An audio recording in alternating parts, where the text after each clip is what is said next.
This beautiful trophy. Huh? Hey, I got some wise words for that Cincinnati mayor.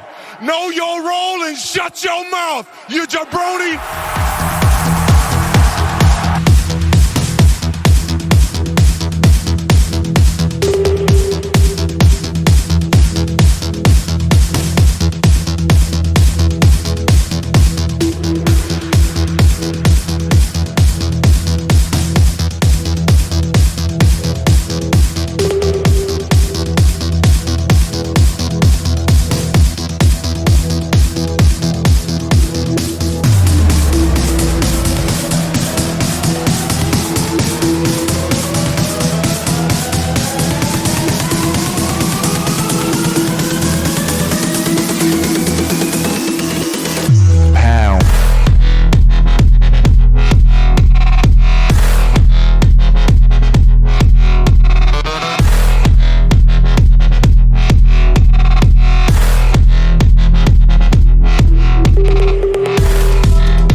Nation, the AMNation Pod, your source for gaming, sports, anime news, and so much more. As always, I am the anime watching John Cena's bestie, Ryan Green Machine Ebner, and joining me today from North Carolina, he is your 2022 NFL regular season AM Nation Pick'em champion, Brendan BK Kennerly. BK, how are you, sir?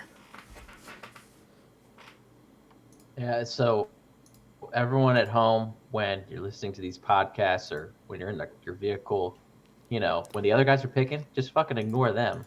They're all stupid. Just listen to me.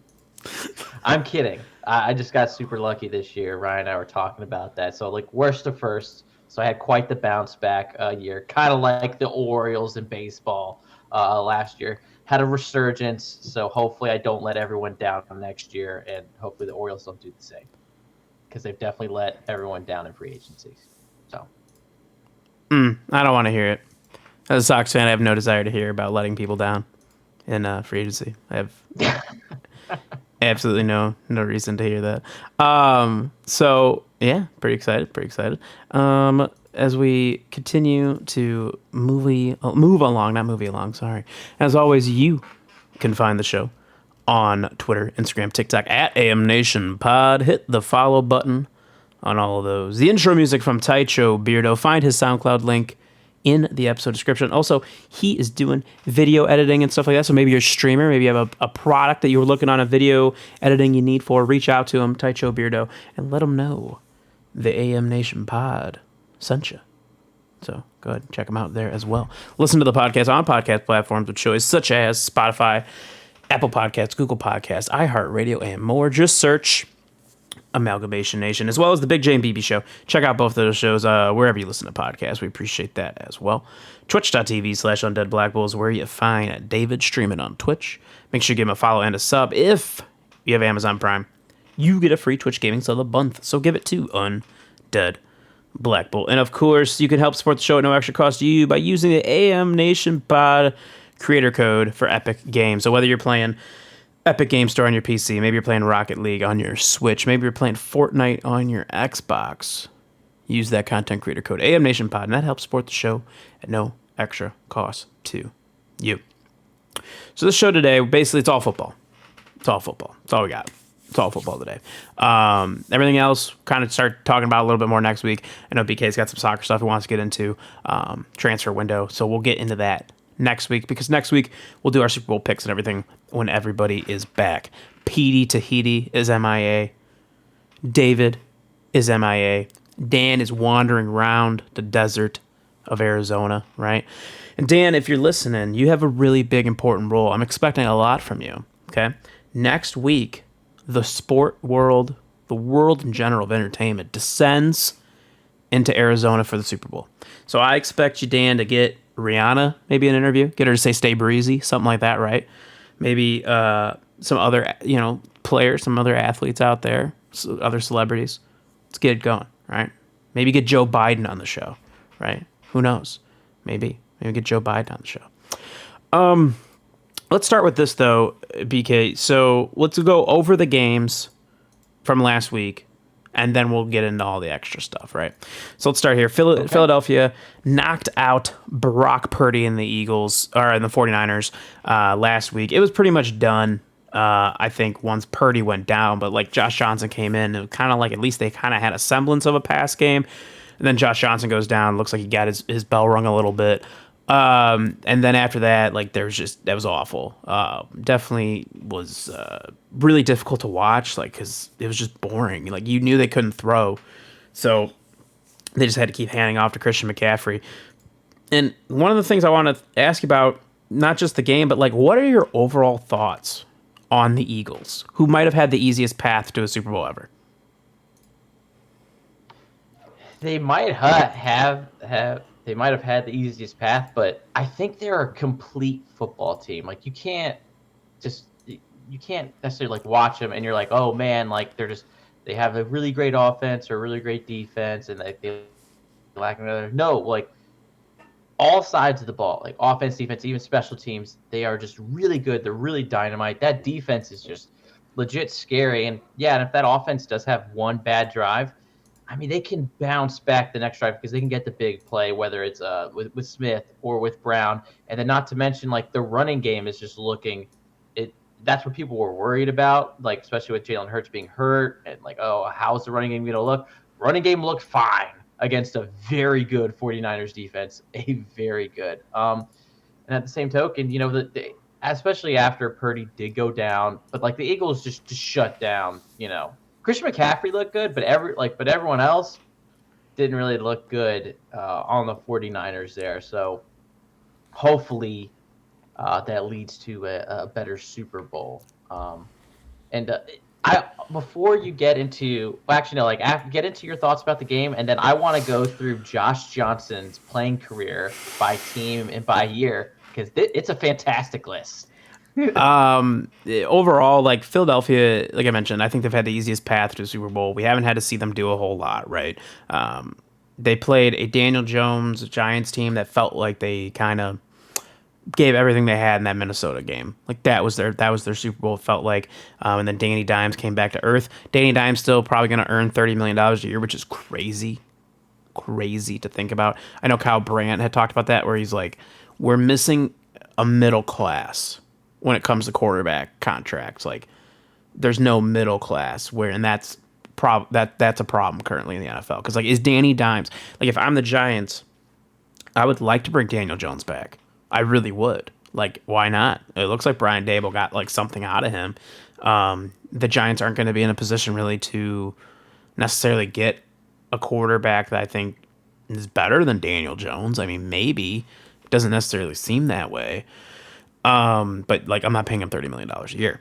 And then you get San Francisco, who obviously Brock Purdy stays in this game. Maybe we're having a different discussion today, right? Maybe we are talking about, because I do believe that like San Francisco, like their defense was probably the best unit out of all four teams. Like they had the best, that defensive unit was better than everything else across the board from those other four teams that played this weekend. However, the loss of Purdy, like right away, basically that sealed the deal. I think Josh Johnson made some decent plays, but then he had that fumble, and then once Josh Johnson really did go down though for good, like that was the end of it. Obviously, we know Brock Purdy has to have Tommy John surgery, so he's going to miss all of next year, which gives Trey Lance a shot to do something, right? Like, so that's cool for Trey Lance. Because I did hear Aaron Rodgers today shoot down those San Francisco rumors, which like, you know, whatever. Would have been cool. But like Jalen Hurts looked pretty good. They had that play in the beginning where Devonta Smith definitely did not catch that ball. That's definitely not a catch.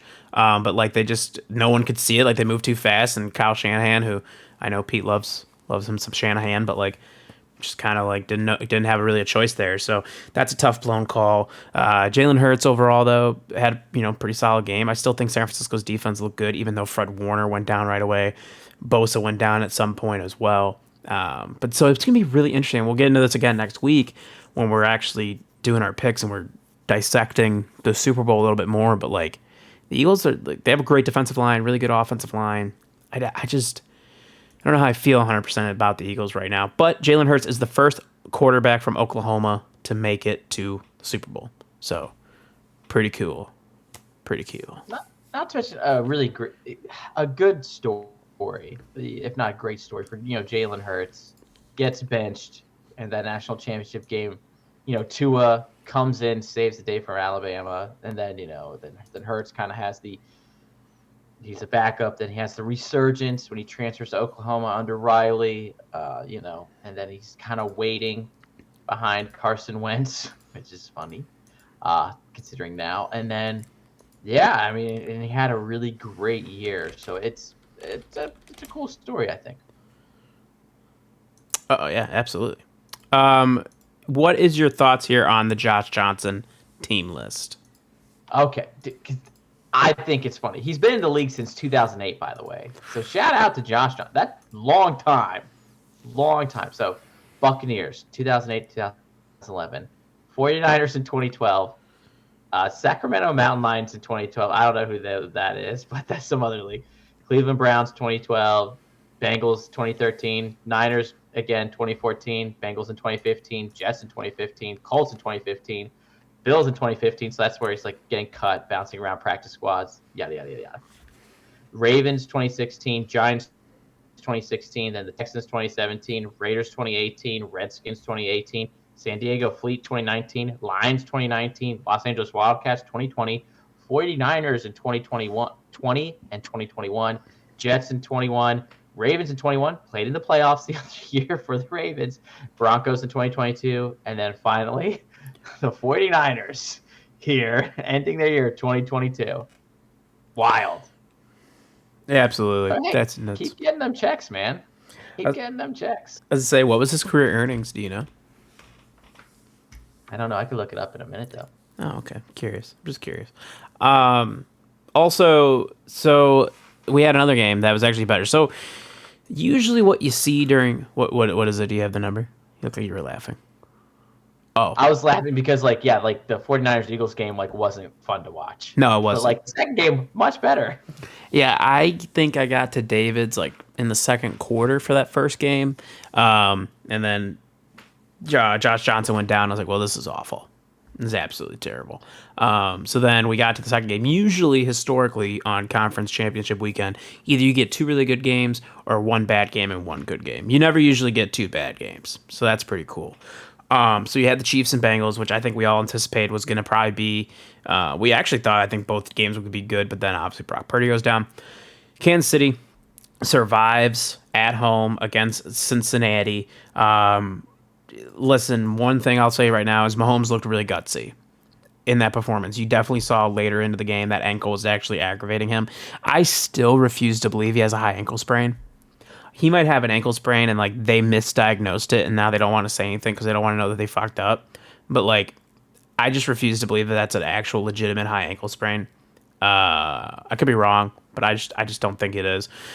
The O-line injuries right off the bat for Cincinnati, you saw that impact them immediately. Joe Burrow, who the week before actually had the quickest to get the ball out of his hands. It was 3.1 seconds or something like that. He needed to get the ball out in 1.8 seconds. It was really bad. Really, really bad. And that first drive was so big for Kansas City because they had to. Cincinnati is one of the best opening drive scoring teams in the league this year. And Kansas City had to shut them down, and they did. So that was really good. Christian Jones had a really big game for them. Something else, though, that we can't ignore. The officiating was really bad. Really, really, really bad. The call at the end, obviously, on the linebacker from the Bengals was the right call, right? He shoved Mahomes. Did Mahomes maybe flop it a little bit? You're probably right. But there's literally no reason for him to even reach out to touch him. There's absolutely no reason. You can't do that. That will be an all-time costly call for the Cincinnati Bengals franchise. That's rough. But there was a pass interference call, Mike Hilton, that even Gene was yeah, I wouldn't call that. Yeah, I wouldn't call that. The series before the Mahomes thing, Joe Burrow definitely got roughed, like bad, and they don't call roughing the passer. There was just some really, really bad calls in this game. BK, obviously, big time Cincinnati Bengal hater because you're a Ravens fan. I understand. But, like, objectively, I guess, looking at this game, the refs really just, like, got way too involved for the wrong reasons. I think they got, you touched upon it a little bit earlier with I think the officiating in both games is actually suspect. And I think people are just forgetting that just because the first game was just so one-sided, but it was not good either. And the refs lost control at the end of that other game when you had Trent Williams grab oh my gosh, what was the guy's name for Philadelphia? Crap. Can't remember, but he grabbed him by the back of his neck and threw him down. Like, so I think the officiating was, and this is going into my larger point here, is that I think this has been a problem the past few years, is the officiating in conference championship weekend in the NFL. Like, I mean, the biggest one of all time we know is when it was the Saints and the Rams and the no pass interference call and all that stuff. So I think this is returning into a recurring thing. I'm not recurring theme. I'm not saying it's okay. I'm just saying, like, watch out. And it is bad, and the NFL really needs to do something about it. Better training. I don't know. I also feel like part of the problem is, and maybe this is where a lot of people disagree with me, is that the rules, like when you're officiating, like sometimes you have to, like, the rules are black and white, but like the game is kind of a gray area. Sometimes you just, like, you don't call something if it's like, going back to that, like, pass interference. It's like, well, like, technically, I guess it's pass interference. Well, it's like, well, but like, this is a gray area. Like, you don't always call it. It's just like holding all the time. Like, you know, it happens on every play, but you don't call it all the time unless it's like super blatant stuff like that. No. I think it's the same thing with just pass interference, honestly. Like, take it way easier on the defenders. And same with roughing the passer. And so it's just like this huge gray area, and that's like, I think and that's my problem with the NFL officiating. It's like, honestly, I'd rather just let them play and then just worry about it after the fact. And I remember my mother-in-law, because she was over the weekend helping us out with some baby stuff, and she was like commenting on the first game. She's like, so many flags, oh my gosh. And there was, and it was just like, holy crap, this is just it. No one wants to watch a game like that. Nope. And guess what, people? The refs they already picked for the Super Bowl, they average some of the most flags per game. So just buckle up, Buttercup. It's only going to get worse. The refs are going to be more involved in the Super Bowl than they were last year. And I'm veering off topic a little bit, but I'm trying to keep it all around officiating here. Mm-hmm. Is that the Super Bowl last year? I remember they weren't calling any flags until like the last 2 minutes. And like I said, I am a Bengals hater because I don't want to see them do well because they're division rival. But I think the Bengals did kind of get shafted there the last 2 minutes of the game, because all of a sudden they were calling everything, and it helped the Rams and it didn't help the Bengals. And it was like, okay, what the fuck? Like, right. You guys weren't calling this all game. The last 2 minutes you do? Well, Arian Foster told you, man, the NFL scripted. Well, he already smokes weed, and so I think he's just smoking a lot of good stuff. That's what I'm thinking. I think he's just got the hook. I would like to at least give a shout out, not to cut you off, but that to that segment with PFT, because it gave birth to one of the greatest Twitter threads I've ever seen in my life, and like I can continue to loosely go through it right now, and it's still fantastic.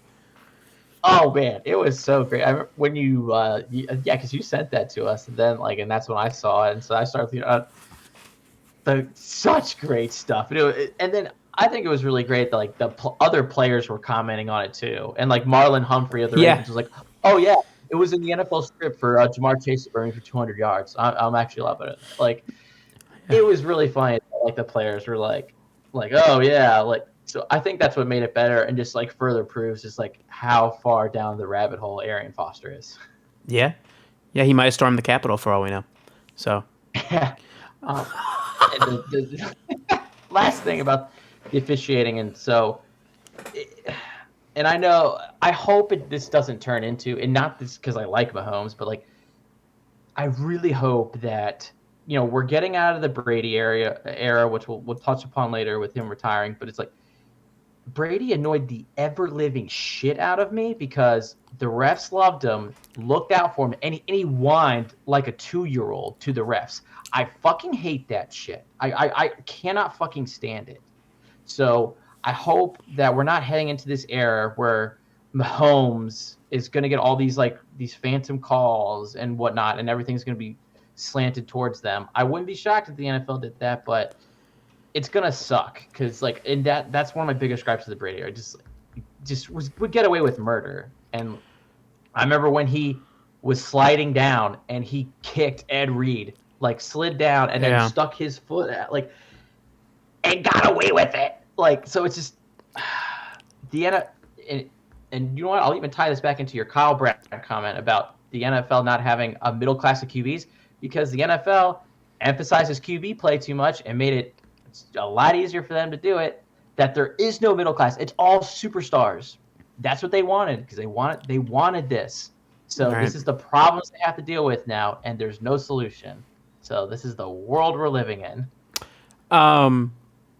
Do you think that we are now witnessing the next version of Brady versus Manning? This is our new version of it, Mahomes versus Burrow? No. You don't think so? Because I think Burrow's number 2. He can suck a dick. He's much better than Josh Allen. No. Yes, he is. I think he plays in a better offense and has better players. I mean, I'll give you the fact that he does have better offense. He has better weapons, but I think even Josh Allen in the Bengals offense is not as good. I think that Josh Allen makes more mistakes because he's Josh Allen. I think Josh Allen makes more mistakes because he's forced to play hero ball. Oh, I mean, yeah. I wonder if that's just ingrained in him, though. It could be. But I do truly believe that, they're at least the 3. They're the 3. But the fact that we went into this argument going into this week saying that we can make an argument that either one of them, even this season, I'll even go further into the season because the argument was made earlier as well, that either Josh Allen or Joe Burrow were better than Patrick Mahomes is absolutely insane. I'm not a huge Mahomes fan, but Mahomes is the best right now. Hands down. It's not even close. It's truly not close. I do understand that if Burrow would have beaten Mahomes again, and then, maybe again, especially in Kansas City, and then if Burrow were to actually get a ring, maybe the conversation could start to shift a little bit. But no, it's not close. That gap between Mahomes and the rest of them, those two in particular, is huge. It's huge. It's ginormous. Yeah, well, and I guess Burrow hasn't won an MVP. Super Bowl MVP is different than MVP. And so and I guess because the MVP it's the body of work for the regular season. It's kind of doing it consistently. Mm-hmm. And so I don't know, that's what it's, but the Bengals offense, Taylor has built a spectacular offense. They have insane weapons. He has T. Higgins, he has Tyler Boyd, and Jamar Chase. Yeah. What?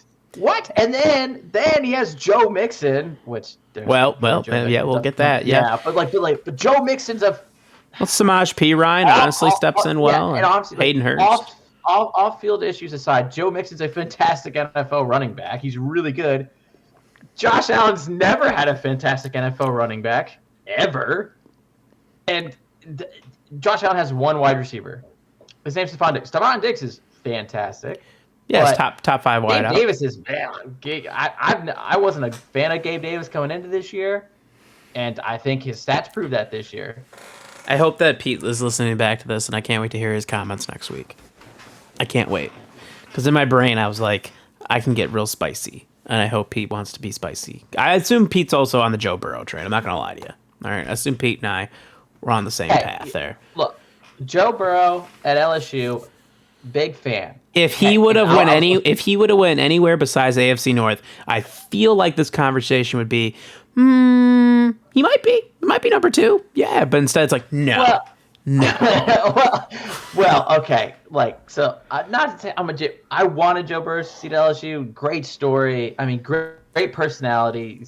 Great person. But yeah, like I never wanted him to go to Cincinnati because I was just like, no, I don't want to have to face him 2 times a year. I understand. That was like, understandable. But I do think that legitimately has a better offensive scheme, much better weapons. Yeah. I mean, I'll give you that. I mean, yeah, he does have better weapons than Josh Allen. I will give you that. As you mentioned, Joe Mixon. Joe Mixon now has an arrest warrant out for him for aggravated menacing, which I didn't know what that was. So I had to, educate myself because I was like, I don't know what that means. But essentially what he did do, the warrant states he threatened and pointed a gun at a woman's face. I don't remember the exact comments, but something about he should blast her face off or something. It was something along those lines as he waved the gun at her face. So Joe Mixon also had an altercation with a woman back when he was in Oklahoma, I believe in 2014. So not great for Joe Mixon. It was I think maybe an hour ago, Nick texted me and was like, oop, that's done. See ya. Yep. And I was like, oh, yeah, you're probably right. You're probably right on the Joe Mixon thing. But overall, this game was much better. It shouldn't have come down it shouldn't have come down to Harrison Butker right there at the end because they had the perfect opportunity to slow Kansas City down. Unfortunately, the linebacker Osai, is it Osai that did that? Yeah. Bonehead play. I mean, it feels bad. I mean, yeah. Well, I feel for the kid. Like that sucks because I mean, it's fourth quarter. You know, it's the game's on the line. Your season's on the line, and so I mean, you can tell that he's just going all out, and he wasn't trying to do anything malicious. And I think that's what sucks. It wasn't a malicious meant to hurt him to do anything outrageous. It was just it happened a few steps too late. And and even sometimes I feel that there needs to be. This is the one time I think I agree with Skip Bayless because I heard him say it a long time ago. There needs to be. You should have 2 lines on the side where it's okay, when you hit, it shouldn't be when you hit the white stripe. Oh, you can't get touched because if you just stepped out of bounds, okay, you gotta get over. There needs to be almost boundary line. It's all right, when you step out here, you're out, but you can still get hit because you're close enough to where you just exited the field of play. So I do think that there has to be some leeway to the defense, but this was obviously not the case. Yeah, no, it was not, unfortunately. So next week we do get Philadelphia versus Kansas City, the 2 number 1 teams for each conference going into it. Were they the 2 best teams going into the playoffs? No, I think going into the playoffs, it was definitely San Francisco and Cincinnati. They were the hottest teams. But nope, we did not get that. Next week on the show, we will give us the Super Bowl picks and a bunch of other cool Super Bowl things as well. So we'll get into that. Next, though, Nathaniel Hackett to the Jets as an offensive coordinator, which continued then to fuel the flames that Aaron Rodgers would pull the Brett Favre and go to the Jets. So hopefully not doing exactly what Brett Favre did on the Jets, if you know what I mean.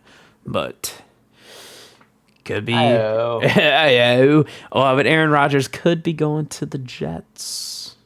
We do know Pete's kind of going back and forth, but as he said on the show numerous times, but he kind of feels that it's time. I think when we get into the later topic here, the Aaron Rodgers market had to have gone up, right?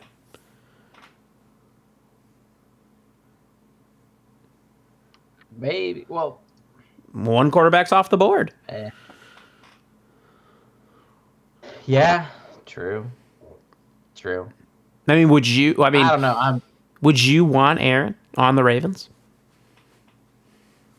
Yeah, honestly, yes. Okay. I'm just curious. Is at this point in time, if you would. I have. It also depends, man. The Ravens off season is just it's so because they were kind of built to win this year, and so they have a little leeway with their cap room. They're actually kind of middle of the pack, so they're not completely screwed. So they could legitimately make another run potentially, but I don't know because if you get Aaron, then you have to give him more weapons because the offense has to change. I don't know. At least you It's do hard have a to say Pro no to Bowler. Aaron Rodgers. Yeah. Yeah, we do have a Pro Bowler. Tyler Huntley. We do have a Pro Bowl quarterback, which just another reason why the Pro Bowl's dumb. Pro Bowl's stupid. I was watching the skill stuff today earlier. I watched the dodgeball and everything. It's actually really cool. It was really, really cool. That's okay, yeah. That stuff's fun, dude. Okay. Like, David and I had this conversation on the weekend. We're like, because they're like, the Pro Bowl's stupid. It's absolutely stupid. However, the skills competition stuff is awesome. Like Dave was telling me, they're doing a kicking competition where the kickers have to actually do like tic-tac-toe. So like that's super cool, right? Yeah, stuff like that. Derek Carr, I don't know if you saw, he was slinging it, and Ryan Clark asked him, has he ever been that hot in Vegas? And Derek Carr said, no, that's probably why I'm going elsewhere. And I was like, oh, Spicy. yeah, very nice. Speaking of going elsewhere, Frank Reich, new head coach in Carolina. What I think is great is that Frank Reich got to Indy and could never find a quarterback. Now he's going to Carolina. Still no quarterback. Ain't that something? Well, I guarantee you the Carolina Panthers are in talks with your Chicago Bears for that first overall pick and getting the QB of the future. I guarantee it. Especially like Tepper's there, still somewhat of a new owner. He probably wants to get, probably wants the quarterback of the future, wants to lock him down for a solid decade. So this is good for Frank Reich because I think he was kind of screwed with the whole situation with, the Andrew Luck, being hurt, then retiring, and then the Carson Wentz, and then Matt Ryan after he was. Don't forget Phillip Rivers. Done. Yeah, I forgot about Phillip Rivers, 10 years too late. And all 10 of his kids. Train. Yeah. Yeah. So I do feel about who I feel most bad for in this situation, Steve fucking Wilkes. Yeah. I was singing his praises. The man needs a head coaching job. This is fucking ridiculous. He had that Carolina Panthers team playing so fucking hard and actually be competitive for no fucking reason. If he can't get a head coaching job somewhere, make him the D coordinator somewhere, please. I think Frank Reich was trying to, right? Yeah, he's trying. So we'll see. I know Steve Wilkes wants to stay in the area, so we'll see. And if Frank can convince him to stay, shout out to him, because then I think they have some good coaching pieces there. They have a foundation to go, because some of it, you need good players, but then also you need good coaching to bring the best out of players, to bring them. So, and I think Wilkes does that. Yeah, absolutely. Someone else that's probably ring-a-ding-ding in the Chicago Bears for that first overall pick, the Houston Texans, who have signed San Fran's defensive coordinator, D'Amico Ryans, who was also drafted by the Houston Texans, to be their next head coach. 6-year deal for the former Texans linebacker. Cool, man. I like that story. That's cool. That is honestly really cool. I'd heard it came down to Denver and Houston, it sounds like. And it just seems like D'Amico from his press conference, it was always going to be Houston. That's what he wanted, which I'm sure, he talked about. Never would he have imagined as a coach he'd be coaching the team that drafted him. So I just think that's really, really cool for D'Amico there. And a 6-year deal, what a commitment to D'Amico. Man, that is cool. They're definitely in a perfect spot where he's going to be able to mold that entire franchise because they have to do a complete overhaul. But I'm sure they're also calling the Chicago Bears. We can only hope. As Bears fans, we can only hope. Yeah. As Bears fans, you want as many people as possible calling. You want everybody picking up the phone, dialing it. Yes, I remember watching D'Amico Ryans play. Very good player. This is, like you said, this is actually a really good story. This is one of those super heartwarming NFL stories that have come out here, where you're oh right, and out of all the bad ones that have come out this week, because there's been quite a few. So this one makes you feel good. And like you said, yes, a 6-year commitment to a guy for his first head coaching job. Okay. Hey, and also shout out to this is the second D coordinator under Shanahan to get a head coaching position. So whoever gets appointed to the D coordinator role of the 49ers, it will be interesting to see how they do, and then do they also become a head coach? Because the last one was Saleh before Ryans. So yeah, it's a good point. Something that kind of like intrigued me was the Broncos trading for Sean Payton for their head coach, right? Denver had to give up a 2023 first round pick, a 2024 second round pick, but they also received the 2024 Saints third round pick with Sean Payton. Now, I heard something today from Bart Scott, and it kind of made me think a little bit. They asked, did the Cowboys make a mistake not going after Sean Payton? And he said, why? They already have Sean Payton. They have Mike McCarthy. Same resume, but Sean Payton has a better publicist than Mike McCarthy. Both have future Hall of Fame quarterbacks. Both only got one Super Bowl. How is that possible? Now, there are reasons why that's possible. Their names are Tom Brady, Peyton Manning, Ben Roethlisberger, Eli Manning. Those are the main reasons why they only got one Super Bowl piece. But I'd thought about that, and I was like, maybe. Do I personally think Sean Payton's a better head coach than Mike McCarthy? Yeah.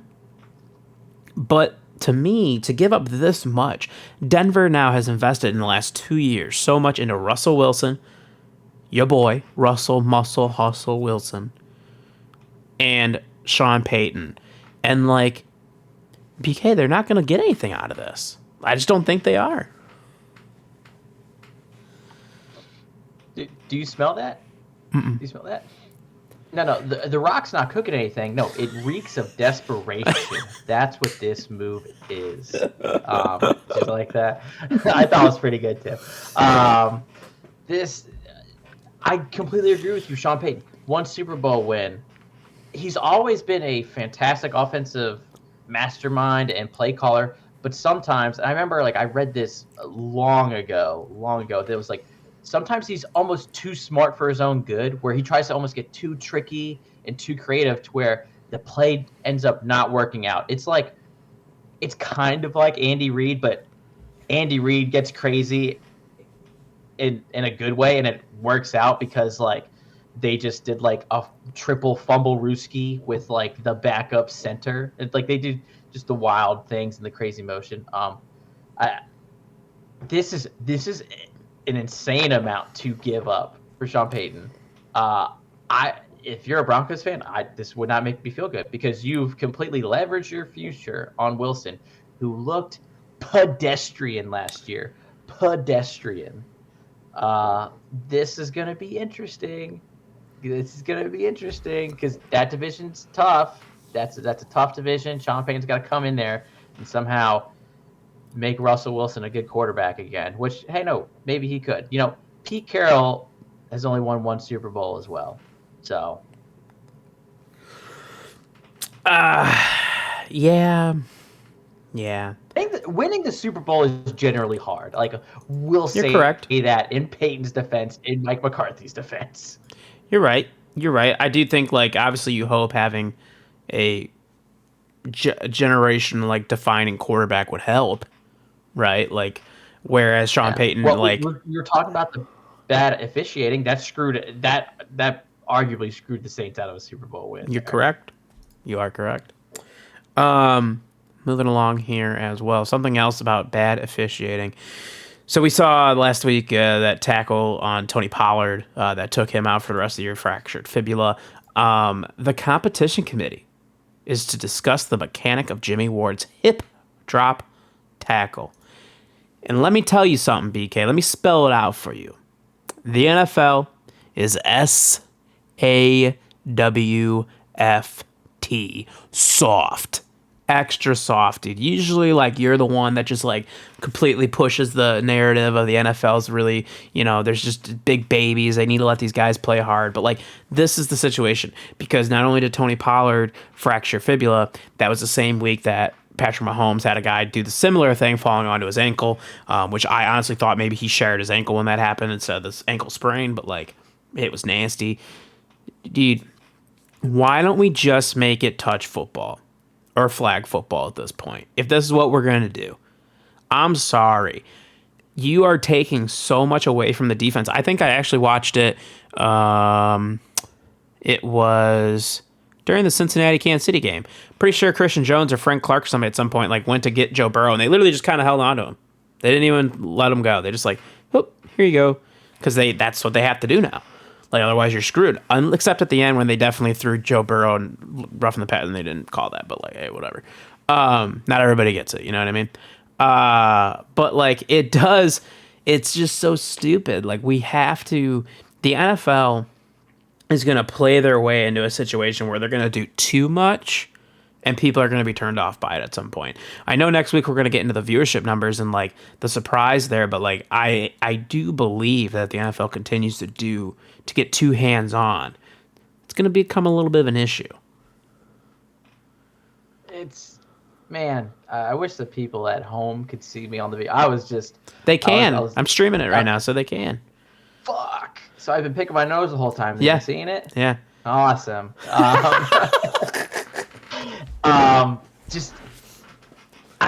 I so agree with you. And, like, I remember, so Warren Sharp, I mean, super smart guy, but, like, he was like, nah, this tackle needs to be outlawed on Mahomes. Yeah. I was like, bro, like, how are they supposed to get the guy down? Like, there's already been issues in the NFL where, like, the D end or whoever's, like, they get to the quarterback and they're afraid to take him down, so then they let go. The play's not dead. And if you're that worried about it, like, if you're that worried about the quarterback, let the quarterback be touched, and he's down. And honestly, the same thing happened in college football to Anthony Richardson. Like they're like, oh, it's such a great play by Anthony Richardson. Like, early on in the year, when the guy was like, oh man, I'm going to get in trouble for taking him down to the ground here, because that guy was going to pick him up. He had him. That was a great hit by that guy. I don't know if people remember that. I forget who they were playing, but the guy hit him square in the gut, and he had him wrapped up underneath of his legs, so where you can pick up and slam him down. Which, by the way, that's a legal tackle in my book. Shouldn't have left yourself open. Should have been more defensive. It's like, sorry, like, and I guess that's part of it, where it's like, this is football. You're gonna get hurt. If you don't want to get hurt, get a desk job. Be like BK and Ryan. Like, don't play football. Don't make hundreds of thousands, millions of dollars. Stop complaining. But part of it as well, like, to let it be known, this isn't necessarily on the players or the officiating. A lot of it goes back to the owners, because it's an investment for them. Every single player is an investment. Mm-hmm. And so when a player gets hurt like that and they have to pay out large sums of money to him and he's not on the field, it affects their bottom line. They get super butthurt about it, and they don't want that to happen. So that's why you're getting a soft NFL. It's all the owners. So if everyone just stands up for the fact and say, you know what, and part of it also the consumer as well. So part of this is on fans. You have to tell casuals to get the fuck over it. Say, hey, casual, you might not know this guy, but he's pretty good. He's not a superstar, but just, hey, casual, pay attention and watch. It's a good sport. Like, we have to do better as fans as well to tell the NFL, like, hey, like, guys are going to get hurt. That's fine. We're still going to watch. This is still going to be great. We're still going to go out and buy all the jerseys of whatever. Yeah. Oh, I'll buy that backups jersey. Like, we have to also do better as fans, just because we're good. Like you said, it's going to slowly turn into flag football. And guess what? I will stop watching. Absolutely. Like, I love football, but, like, and I've made clear on this podcast before, like, I have lines in the sand where I draw them and I do not care. Like I have morals, I guess. I don't know, but not really. But some things where I'm just like, standards. No, your line. Thank you. That's the word. Yeah, English is hard for me specifically. That you can't cross, because then you lose the heart of the game. You lose the soul. And I think of it, I remember when I started falling in love with football, watching those old NFL films highlights, dude. Those were fucking fantastic. When guys were just getting absolutely laid out. And then guys, like, I remember wide receivers making, like, legit contested catches where, like, the defender is all over him, tugging, grabbing, and that defender makes the catch anyways. Like, that's fucking football. Not this shit now where it's like, oh, because I hate when corners, when they're like, oh, the corner turned him a little bit. It's like, well, no, he was reaching across and he kept the other hand behind him so he can still tug him down because that's good form. That's what he's just been taught since he was a little freaking kid. That's how he's supposed to play corner. And I know I'm trying to change that there, but like, you can't lose the soul of the game because guys get hurt and it's inconvenient. I'm sorry. That's football. Get the fuck over it. Yeah, it absolutely is. And something too, before we get into the last couple topics here, I want to mention this. When I was talking about the refs and like the role that they played over the weekend, and like they played too big of a role. Another reason that came to me why this is unacceptable. Millions and millions and millions, if not billions of dollars, are put into the sport via gambling. You cannot allow the refs to play that big of a role in the game. You can't do it. That's completely unacceptable. Another thing, too, and that if I'm the NFLPA and I'm the NFL, you need to sit this down. There needs to be the emergency quarterback because what we watched on Saturday afternoon with the San Francisco 49ers is unacceptable. Unacceptable. To actually have to watch that. That's not okay. There should be an emergency quarterback in place. Every team should have, I don't give it, let it be the 54th roster spot. Who cares? That has to be a thing. Just like an emergency goalie, dude, in hockey. Same thing. Has to be done. Like, and that's cool because it gives a backup at a job. Like, it gives another backup a job, which is across the league, which is awesome, right? I mean, yeah, I get it. Like, you could have watched, like, I'm trying to think of one of them that's not, like, I don't know, like, well, AJ McCarron's in the XFL, but we'll use AJ McCarron, for example. AJ McCarron would have been better than watching Brock Purdy not be able to throw, so I know the ball's going to Christian McCaffrey every time. Like, that would have been better. Okay? You know what I mean? These are things that the NFL needs to look at because we, as consumers, control how much money gets put into that sport, right? You have, whether it be gambling, which is obviously a huge part. Fantasy football kind of goes into the gambling part, but it's kind of split off into its own thing. These are big things that, like, the NFL, like, makes a lot of money on. So, with sponsorships, all sorts of things. So, like, that's just unacceptable. Absolutely unacceptable. So, shame on the refs. Shame on the NFL for not having these proper procedures in place like they should. This is something that, like, they tried to fight for years ago, and, like, the NFL and the PA just, like, kind of gave up on it, which is just stupid. It's just not using your head. You know what I mean? I understand the whole, you're mentioning about putting the emphasis on the quarterback, but, like, the fact of the matter is it's a very important position. So why wouldn't you have that? Like, at least at the very least, if Jimmy G would have been able to go, you should have been able to allow him to be activated. And at least as, like, a backup. Like, if worse comes to worse, Jimmy, we're going to need you to do something. Because, like, that was bad. It was very, very bad. I think that was a fantastic idea. I rubber stamp. I 100% approve that your idea, and not to mention, it makes a great story if anything like happens. I remember it was like 2 or 3 years ago, maybe, when the emergency goaltender was called in for the Canes, and he won the game for the Canes. Like, that was a great story. That was super cool. So I think that is great, and you tied it perfectly with a nice little bow there. That, hey, since the NFL has overemphasized, and I'm saying that overemphasized the quarterback position, why isn't there this emergency QB option? Like, what in the heck? Like, now, imagine what if they would you have seen? They would have been slightly entertaining. Maybe see Phil Rivers just roll out there, and be like, all right, yeah, cool, because hey, old school gunslinger, he's gonna huck and chuck at football, baby. Oh yeah, absolutely, dude. Absolutely. Something that really, really bugged me this weekend a lot. Something else happened this week for the second time, but it feels like for real this time. Tom Brady has officially retired. I would have loved to talk about this with everybody because I kind of see where this conversation's going to go. But Tom Brady, the greatest of all time. Okay, I don't care. I don't care about hating him. Like, listen, I don't like Tom Brady either, dude. But, like, just the man's got 7 rings. The man took a Tampa Bay franchise that was basically dead, resurrected them, and got them a Super Bowl. They were dead, dude. They were dead. It was bad.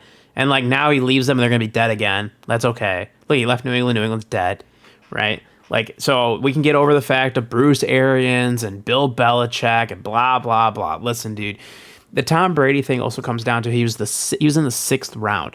I went through the other day when he retired, looking at some of the players that got drafted before Tom Brady.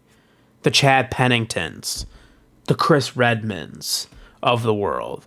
Like, it's absolutely insane what Tom did. I think that's why his story stands out a little bit differently. Like, when you talk about all-timers, right, that just, like, did it. You look at guys like a Michael Jordan. Let's remember, Michael Jordan was the 3rd pick in the draft. Michael Jordan was meant to be really good. Okay. A lot of people always compare him to Tiger Woods. Tiger Woods was, like, on shows at, like, 4 or 5 years old, dude, playing golf. Like, everybody knew he was going to be awesome. Okay. The Tom Brady thing, what makes it different is that he was a 6th round pick 199 out of Michigan. Didn't look like he had a ton of talent. Didn't look like he was super, and he never was super athletic. I honestly don't think he was always the best physically gifted quarterback on the field, like ever.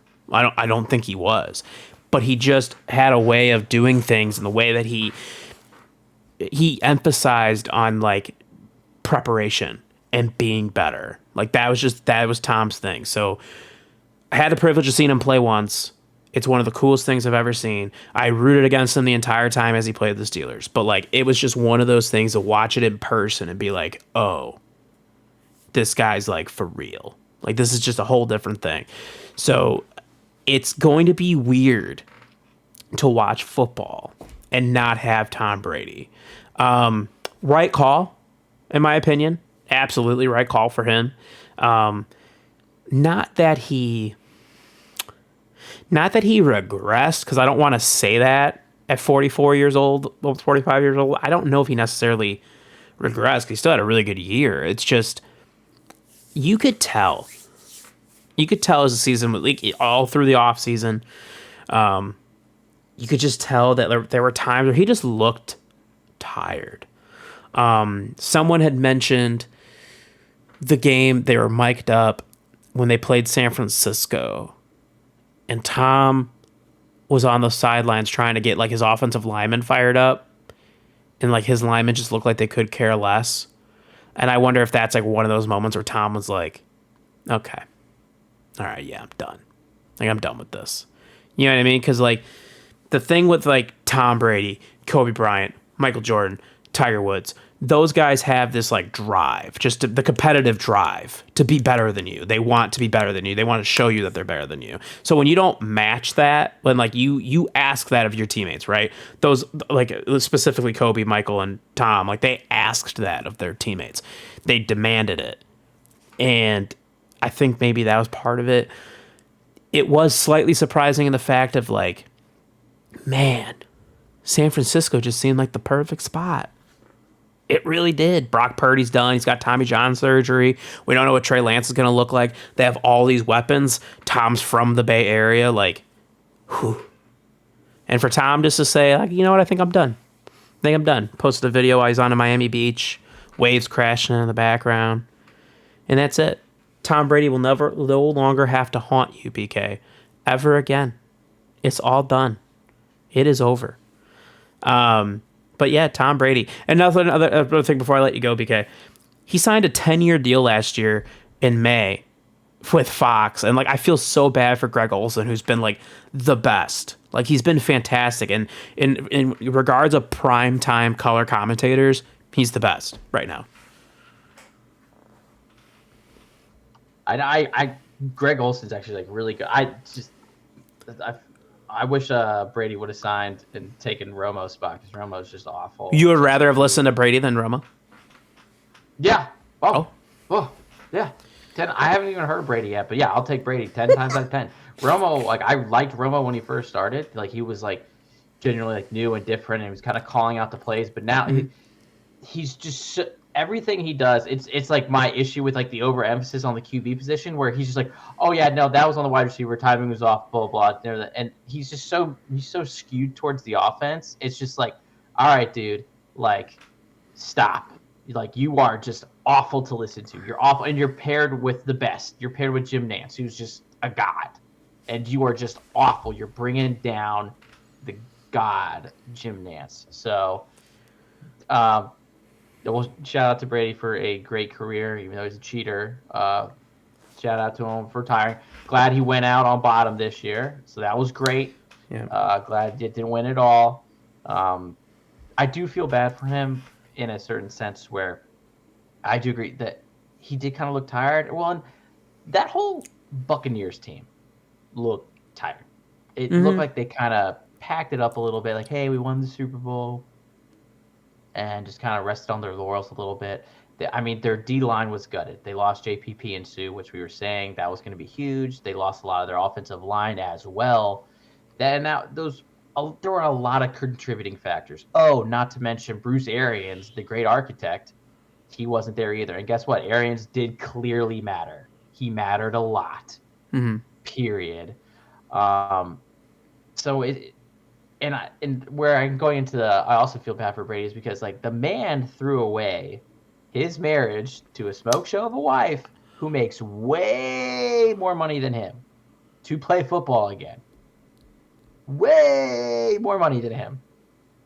He threw that away, and so I feel bad for him in that sense. Maybe she's awful. Decision. She can't be that awful. I'm sure Tom, if he really wants to, I think Tom will be all right. He did. What's that contract? 10 years? What? 350 mil? Something like that? Something crazy. Oh, he'll be all right. Doesn't he already have, like, some model girlfriend or something? He might. I don't know. I'll look it up in a second. Hold on. I haven't been following him. Something about Tom Brady that I thought was crazy, and I actually, when I looked at the picture, like the graphic, the 737 touchdown passes to 98 different people. 98 different people caught touchdown passes from Tom Brady. Also, fun fact, which trivial pursuit people, who caught Tom Brady's final touchdown pass? Kate Otten. Cameron Brate. It was the tight end. I was close. Yep, you were. He will be the one. Also, obviously, in case people are curious, the one player that caught the most touchdown passes from Tom Brady over his career is Rob Gronkowski. And it's not even close. Gronk's got 105, and the second behind him has got 41. It's not even close. Gronk had a stretch there where it was just he was getting a touchdown a game at a certain point. Oh, and also Tom Brady's not dating anyone. He says he's not ready to date again. Thought he would never divorce Giselle. See? Sorry, dude. Shouldn't have played this year. Probably not, dude. I mean, honestly, what I think it was the fact that he didn't get to do it the way he wanted to. No, I think you're 100% right. That he like was Schefter and them pissed him off, dude. Pissed him off so bad that he didn't get to have his moment. I will point out, my dad made a really good point after Brady retired, that not that Rodgers was going to retire because it's way too much money for him to walk away from, but like now he can't, because if he does, the Hall of Fame class, it won't be about him. It'll be about Brady. Absolutely. My dad made that point, and I was like, that's a really good point that I didn't think of. So now Rodgers at least has to wait another year. But just remember, 2028, the Football Hall of Fame class will include Tom Brady and J.J. Watt. Wow, that's pretty gnarly. Yeah. Both first ballot. I mean, it's like, all right, just go ahead and start getting the bus ready. Just Oh, yeah. There's no doubt in my mind. First ballots. No doubt. It was like Peyton Manning. So Rodgers does hang on another year. Has to. There's no way that his ego will allow that. I refuse to believe that. X was what, Roethlisberger last year, then Brady this year, and then probably maybe Rodgers next year, maybe. Breeze falls in there somewhere too. Oh yeah, and Rivers was the year before last. I'll save that discussion for another day. But yeah, dude, hell of a career for Tom Brady, man. Hell of a career. Got to 10 Super Bowls, won 7 of them. Oh yeah, I mean, like 7 of 10 in Super Bowls is nuts. Right. I think that's why, like, the people that get this argument were like, nah, you want to bring up the Joe Montana. I actually think the argument for who's the second best quarterback of all time is way more fun to have. Because you can go in a variety of directions, right? You lean into Joe Montana, but you don't have to pick Joe Montana. I could accept an argument for somebody else. Depends on what you valued more, right?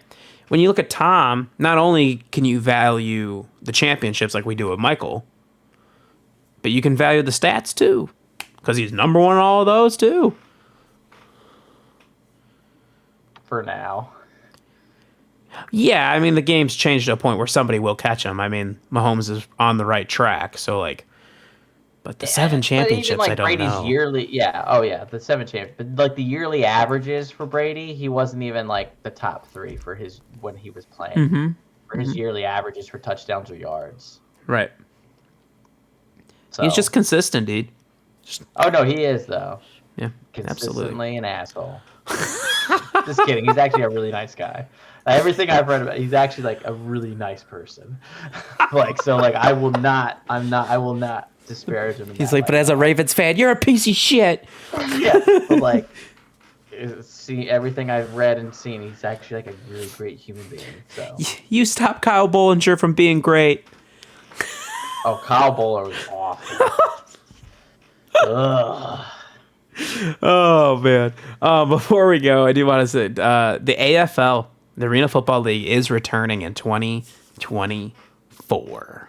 There will be 16 teams playing over 10 games, and then before the playoffs, BK, will your city, one of your two, will either your state of North Carolina or your city of Maryland or Baltimore, sorry, have a team?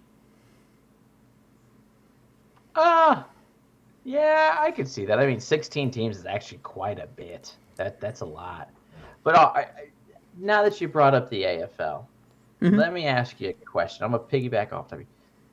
Do you think that we're potentially getting football overload now with the USFL, the XFL, and now Absolutely. the Arena Football League? Absolutely.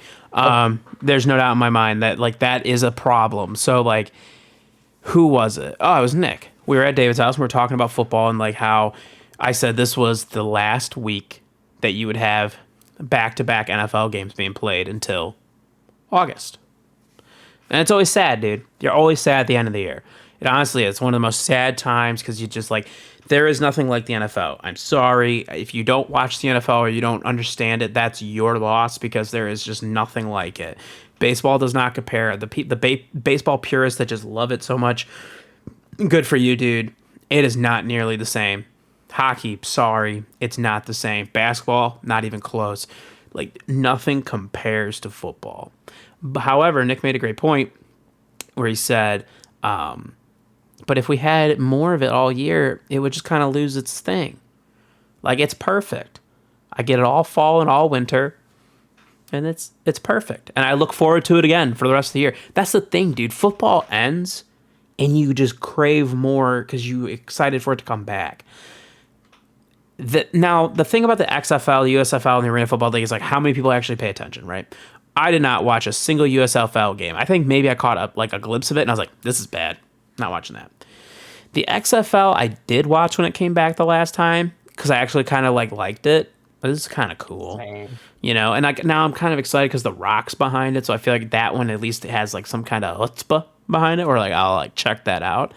I went to a lot of arena football games when the Chicago Rush were a thing, so like I do like it.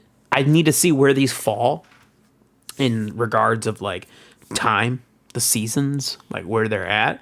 Because what's funny about it is these leagues will go on, and still the most talked about football thing at that time will be the NFL. Whether it's draft season, free agency, like they literally made the draft like such a thing where like it's its own entity, right? And it gets you just ramped up, and then you get to like August, and you've got training camp. You got no one cares about the preseason, but you got training camp. You got fantasy football season. It's just, I think there's a little bit of an overload. Yeah. Yeah, but I think it's like, it's your choice, though, to be overloaded by it, because you don't have to watch those. You know, there's nothing that really draws me to the USFL. Like I said, there's nothing that does. Yeah, same. And that's a good point that that you don't have to. You can ignore it. Well, and I guess it will be interesting to see where all these fall. I guess what kind of almost frustrates me a little bit with all these other football leagues is that I really would want one of them to be the same time as the NFL season, to essentially be like that minor league feeder system. And that would be especially great for that emergency quarterback situation, because if like the minor league, the guy is like playing week in and week out, like he's he's in shape, he's in a rhythm. So he's literally not kind of coming off the couch and being a practice squad player. He's just boom, going right in. I have a question. Like, how does that fit in though? Because of college football. Yeah, I won't see. That's the tough thing. Like, I don't know. So, like, do you make it on like Friday night? Like they play on Friday night, just like boom. Yeah, that's tough, dude. That's such a tough spot. Yeah. Like, even other sports get gobbled up by that. Yeah. Or hear me out. Hear me out. They play on Thursday night and get the fucking NFL off Thursday night. I am interested in all seriousness because the NFL has already like talked that they're going to partner up with the XFL and do like certain like rule changes will be implemented first for the XFL to try out, very similar to a minor league system. So that will be interesting. BK, though, I did want to mention one of the teams, the franchises that were active at the time of the bankruptcy of the Arena Football League in 2019, the Baltimore Brigade. Nice. So you might get a Baltimore team. Might get him back. Well, because I think Shane Carden played for one of them old ECU quarterback. So. Oh, they're good. They were navy blue, silver, light blue, and white. Look at that, dude. Look at that. Kick ass, dude. I might just look in like, oh. Yeah, Shane Carden was 2017 Rookie of the Year. Bingo. Arena Football League Rookie of the Year. But yeah, Chicago already had a team. Wouldn't be shocked if we got them again. The Cleveland thing, interesting. The Columbus had a team at the time of the bankruptcy, so maybe Columbus is the one that gets it, not Cleveland. I don't know. Interesting. But yeah, more football. More football to be had in 2024, BK. More football. See, when I know I'll have a problem is when I start doing fantasy leagues for these type of leagues. Then I know I have an issue.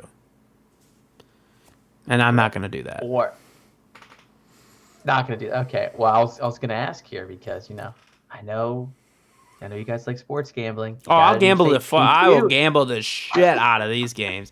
You got me. Oh, yeah. No doubt, dude. I will be an XFL and an Arena Football League better. I will not bet on the other one, though. That other league doesn't exist to me. I don't care what that is. Okay. You got standards, all right? Yeah. You're not dipping down to the USFL level. I refuse. And I got a quick comment about the gambling. I just love seeing in the sports talk chat that we have of P2 getting into the sports gambling. It's just really great. Just to kind of almost like witness it, and I'm just like, oh man, I wish that could be me. And like, I decided to sit here, and I'm like, man, my state stinks. You know what's even wilder is that we don't have sports gambling. We got nothing. David was in Massachusetts for not the conference championship game. No, it had to have been the week before. He was in Massachusetts, so he couldn't gamble on it. He had to have like one of us log in, make the bet for him, and then literally the week he gets back from Massachusetts, they legalize sports gambling. So like, what a just situation there. Also, something interesting before we wrap this up here with the Arena Football League, Lee Hutton III will be the first black sports commissioner. So, there you go. Oh, that's cool. Yeah. Nice. Yep. So we'll see as is Bon Jovi's team coming back? The Philadelphia Soul? I hope so, dude. I hope so. What a juggernaut that was for the Arena Football League. Honestly, yes. Yeah. Yes. They were a juggernaut. Man, Arena Football, because like Kurt Warner played in that too. The Iowa Barnstormers, yeah. Football. Man. Yeah. Dude. Jay Gruden was a coach. Field goal posts are Yeah. Yeah. Do you remember the a good game? Kicker because the field goal posts were like smaller. Mm-hmm. Do you remember the EA Sports Arena Football? Yeah, I remember the game. Yeah. Absolutely. They didn't make many of them. No, they didn't. Oh, that's fantastic. They should have just made NFL Blitz. They should have NFL Blitz back. I do love NFL Blitz. Anything else, BK, before we wrap this up? Nah, that's it. Great pod. All right, everybody. Next week, like I said, we'll get into our Super Bowl picks, and we'll do a bunch of cool Super Bowl bets and like picks throughout the show as well, and more. So until then, you can listen to the show on podcast platforms around the world, including Spotify, Apple Podcasts, Google Podcast, iHeartRadio, and more. Just search Amalgamation Nation. Make sure you listen, share, all that good stuff. We appreciate it. While you're there, look up Big J and BB Show as well. Check out that show too. You can find the show on Twitter, Instagram, TikTok at AMNATIONPOD. Hit the follow button on all of those. The intro music is from Taicho Beardo. Find his SoundCloud in the link in the episode description. Click that out. As well as he's doing he's beginning video editing. Find him on YouTube, Taicho Beardo. Check him out. Let him know if you're interested in him doing some video editing for you, for whether it be for your Twitch channel, maybe it's for your business or whatever. But let him know that we sent you. Also, twitch.tv/Undead Black Bull is where you find David streaming. If you have Amazon Prime, you get a free Twitch game sub a month, so give it to Undead Black Bull. And of course, help support the show at no extra cost to you by using the Epic Games content creator code AMNationPod. That, whether you're playing Rocket League on your Switch, Fortnite on your Xbox, maybe you're on the Epic Games Store on your PC, just use that code and help support the show at no extra cost to you. Until next time, have a great week, and you stay breezy.